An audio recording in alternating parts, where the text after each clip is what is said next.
அஸ்ஸலாமு அலைக்கும். முஸ்லிம்கள் தங்களின் முன்மாதிரியாக மாடலாக நபிகள் நாயகம் அவர்களை எடுத்துக்கொள்கிறார்கள். எதனால் நபிகள் நாயகத்தை முன்மாதிரி என்று சொல்கிறார்கள் என்று கேட்போம். நிறைய இருக்குது. ஒன்று மட்டும் சொல்கிறேன். ஒரு கருப்பரை விட வெள்ளையர் சிறந்தவர் கிடையாது. ஒரு அரபி அல்லாதவரை விட ஒரு அரபி சிறந்தவர் கிடையாது. உங்களில் சிறந்தவர் இறைவனை பயப்படுபவர் தான் என்று சொன்னார்கள்.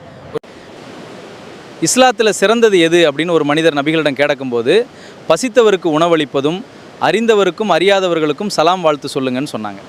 நபிகள் நாயகத்தின் சொந்த ஊர் சவுதி அரேபியாவில் இருக்கும் மக்கா.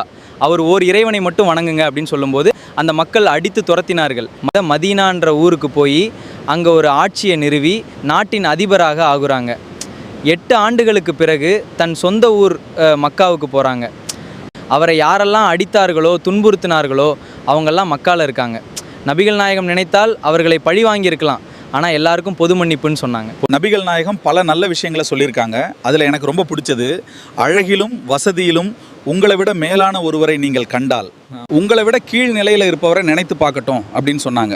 நல்ல செருப்பு இல்லையேன்னு ஒருத்தன் கவலைப்பட்டாப்பா, செருப்பே இல்லாமல் எவ்வளோ பேர் வாழ்கிறாங்க. எத்தனை பேர் இந்த உலகத்தில் கால் இல்லாமல் ஊனமாக வாழ்கிறாங்க. அதை நினைத்து பார்த்து திருப்தி அடைந்து கொள் அப்படின்னு நபிகளார் சொல்கிறாங்க. சொல்கிறதா இருந்தால் நிறைய சொல்லிகிட்டே போகலாம். உன் சகோதரனை பார்த்து புன்னகைப்பதும் தர்மம் என்று சொன்னார்கள். இப்படி நிறைய சொல்லிகிட்டே போகலாம். இன்னொன்று சொன்னார்கள், மக்களுக்கு கருணை காட்டாதவருக்கு அல்லாஹ் கருணை காட்ட மாட்டான் என்று சொன்னார்கள். நபிகள் நாயகம் முஸ்லீமுக்கு மட்டும் இல்லை, மனித குலத்திற்கே முன்மாதிரியாக இருக்கிறாங்க. இன்னும் நபிகள் நாயகம் சொன்னார்கள், உங்களில் சிறந்தவர் தன் குடும்பத்தாரிடம் சிறந்த முறையில் நடந்து கொள்பவரே. உங்கள் அனைவரிலும் என் குடும்பத்தாரிடம் நான் சிறந்தவனாக இருக்கிறேன். நபிகள் நாயகம் பொறுத்தவரை பெண்கள் உரிமைக்கு ரொம்ப முக்கியத்துவம் கொடுத்துருக்காங்க.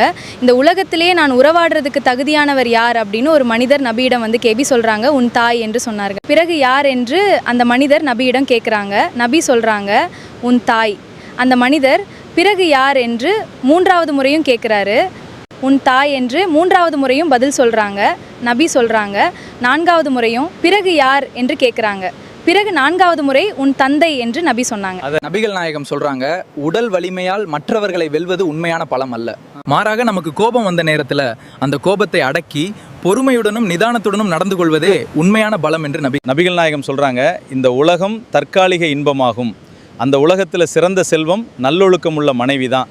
நபிகள் நாயகம் சிறந்த முன்மாதிரி என்பதற்கு இதை விட சிறந்த சான்று கிடையாது. நபிகள் நாயகத்தின் பெண்ணுரிமை சம்பந்தமான கருத்துக்கள் பிரமிப்பாக இருக்கும்.